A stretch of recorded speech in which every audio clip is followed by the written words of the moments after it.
soofaa fi algaa nama lama qabadhee isin feejira jechuudha. Har'allee akkuma isin argartan kana soofaa lamaa fi algaa lama kan nama lama jechuudha. Walumaa galatti asumaan viidiyoo kiyya kana subscribe like share na godhaa isiniin jedha. Viidiyoo kana ani fi kiyyaa hin waraabne sababa waraabuu dideef yookaan sababa badeef illee isinitti hima jechuudha inshallah. Ofii kiyyaa hin waraabne maatii kiyya yookiin abbaa manaa kiyyatu waraabe sagalee ofii kiyya irraa isinii qabaa jira. Asumaan subscribe like share gochuun hin irraanfatina. Isinin jedha viidiyoo kana hanga xumuraatti ilaala. Assalamu alaikum warahmatullahi wabarakatuh. Aisha marka fuune jaalatamtootaa fi kabajamtoota uummata Oromoo jirtu bakkuma jirtanitti nagaa fi kabajaan kiyya isin biraa jiraatu jecha har'allee viidiyoo nama lama qabadhee isin dhiyaadhee jira jechuudha. Akkuma isin argitan maashaallah algaa hedduu bareedu jechuudha. Aisha marka fuune warri kiristaanaallee amantiif kutaan osoo addan qoodiin kan biyya keessa fi kan biyya alaallee hundi keessanu bakkuma jirtanitti nagaa fi kabajaan keenya isin biraa jiraatu jecha. Akkuma isin argitan kana algaa baay'ee babbareedu jechuudha yookaan ammoo bareedina malkii irrallee jechuudha. Immideeffii tokkoffaa irraa dalagame jechuudha. Hanga furdatu daarin isaayyuu argaa jirtanii immideeffii tokkoffaadha jechuudha. Maashaallah isin hin jedhee jira. Meeshaa kana ofii keenyaa of biratti oomishnee baasnee jirra jechuudha. Warroonni meeshaa xiraatii barbaadanii meeshaa kwaalitii keenya jaalatanii nu filattan keessaan koottaatii nu dubbisaa isin hin jedha. Telegiraamii fi WhatsAppiin illee nu argachuu dandeettanii daayirektii illee jechuudha. Lakkoofsuma kana namoonni as jala deemaa koomentiidhaan lakkoofsa kennuu jettan yeroo hundumaayyuu lakkoofsa kiyya isin maxxansa. Isin garuuyyuu irruma deebitanii na gaafattanii lakkoofsa yeroo hundaa isin maxxansa waan ta'eef achirraa fudhadhaa isin jedha. Algaan kunniin gatiin isaallee baay'ee qinnaashidha. Gatii isaallee isinitti hima jechuudha. Akkasuma soofaalleen kinooti maashaallah soofaa hedduu bareedu. Soofaan daalachi kunii fi algaan daalachi adiin sun ka abbaa tokkooti jechuudha. Maashaallah jedheenii jira obboleeyyan tiyya. Akkaataan jirti dalasiifaatti akkaatama tokko jechuudha. Ijoollee biyya tokkooti. Makiinaa garagaratti baasuu irraa bakka tokkotti yoo fe'annee irra nuuf qallala jettee haala kanaan qopheeffattee jirti jechuudha. Akkasuma ammoo meeshaa mana keessallee itti hin qabdi jechuudha. Itti ganaa bitaaf jechuudha. Amma miti yeroon booda hin bitaaf amma garuu bituu waan bitaaf hin jirreef viidiyoo kophaatti waraabee jechuudha. Jarrillee jala bitan malee bakka takkatti hin dandeenyedhaan sirriidha. Kanaammoo ijoolleen biyya arabaa jirtan hundi keessanuu hin hubattan jedha yaada. Namni tokko gizee takkatti waan tokko godhachuu hin danda'u jala yoo ta'e malee bakka tokkotti hin danda'u. Algaan adiin kunii fi algaan diimaan kun gatiin isaa tokko miti tokko isinitti fakkaachuu mala jechuudha. Gatiin isaa garagaraa lachuu meetira kaamsaadha. Algaan adiin kun birri 40 akkasuma immoo diimaan kun ammoo 36 jechuudha. Garaagarummaa birri 4 qaba. Namoonni barbaadan itti dhiyaadhaa hojjechiifadhaa yookaan bitadhaa isiniin jedha.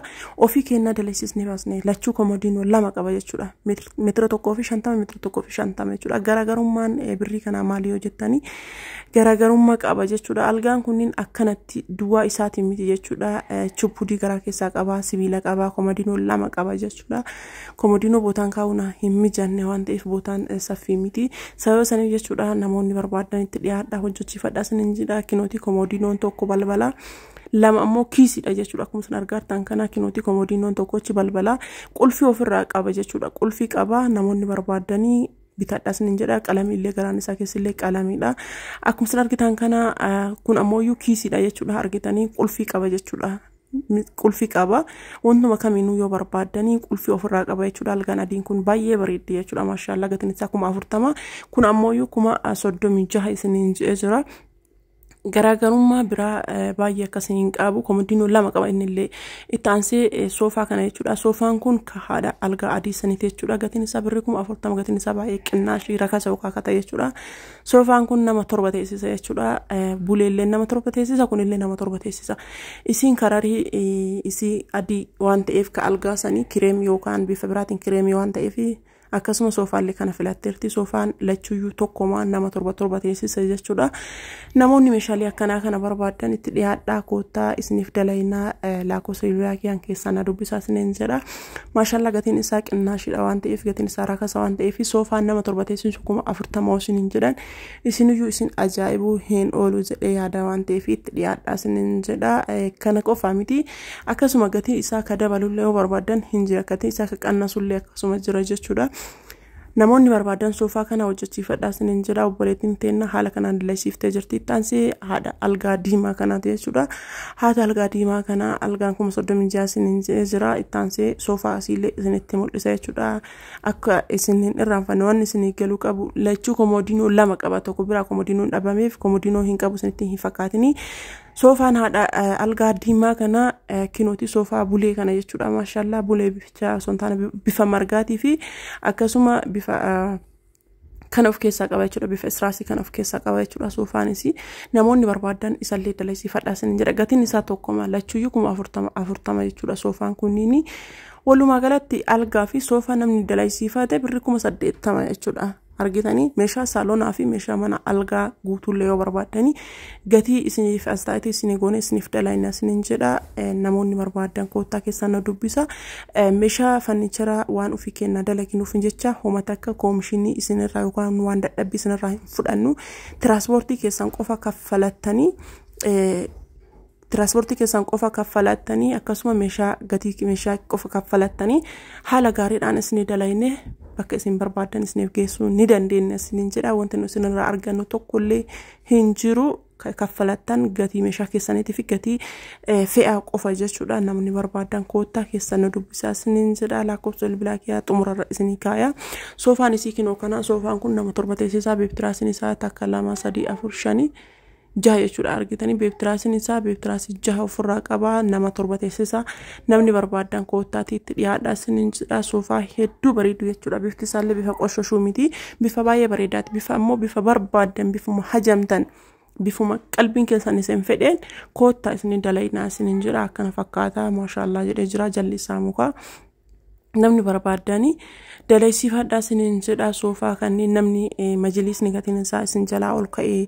akkasuma immoo firaashii hin barbaanne majlis soofaa akkana kanneen dalaysiifachuu hin dandeettanii akkasuma maatii keessan namni sapiraayizii godhuu barbaadanii gatiin majlisaa isin jalaa ol ka'ee soofaa babbareedu kanneeniin sapiraayizii godhuu hin dandeettanii isiniin jedha hedduu bareeda waan ta'eef ofii keessaniif ta'ee maatii keessaniif ta'ee waan hedduu bareedaadha akkasuma immoo meeshaan isaallee meeshaa shaggaadha isiniin jedha namni barbaada yookaan meeshaa bareeda jechuudha walumaa galatti namni barbaadan koottaa akka nu biraa wanta badaa hin dalaysiifan yookaan waan badaa akka isiniin qopheessine hundi keessanuu hin beektan isiniin jedha lakkoofsa bilbilaa keenyaan dhuftanii keessan nu qunnamuu hin dandeettanii meeshaa kwaalitii isiniif baasna waan ta'eef meeshaalee mana keessallee akkasuma maashinoota irraa kaasee fannichara irraa kaasee akkasuma immoo meeshaa biffee irraa kaasee wanta barbaadan keessan nu dubbisaa isiniin jedha amma immoo manni barumsaallee dhiyaate waan ta'eef ijoollee keessaniif haa ta'u akkasuma obboleeyyan keessaniif haa ta'u uffannaa mana barumsaa ta'e akkasuma boorsaa daftararraa waan barbaadan irraa jechuudha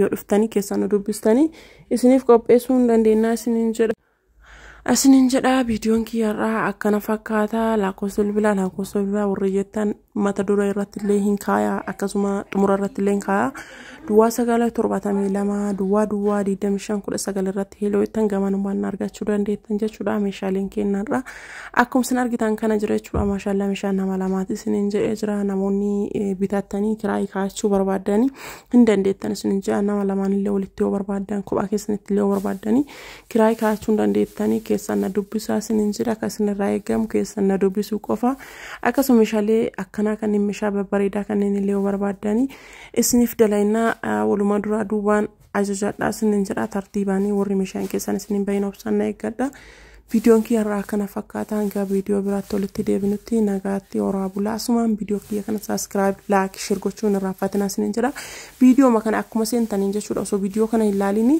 jalqaba irratti akkuma seentaniin saabskiraayib naa godhaa isiniin jedha akkasuma immoo laayik illee tuqaa isiniin jedha laayik yoo gootan viidiyoon kiyya kun akka nama baay'ee bira faffaca'ee gahuuf na qarqara malee isinirraa uummata akka wanti bu'u hin jiru nagaatti horaa bulaa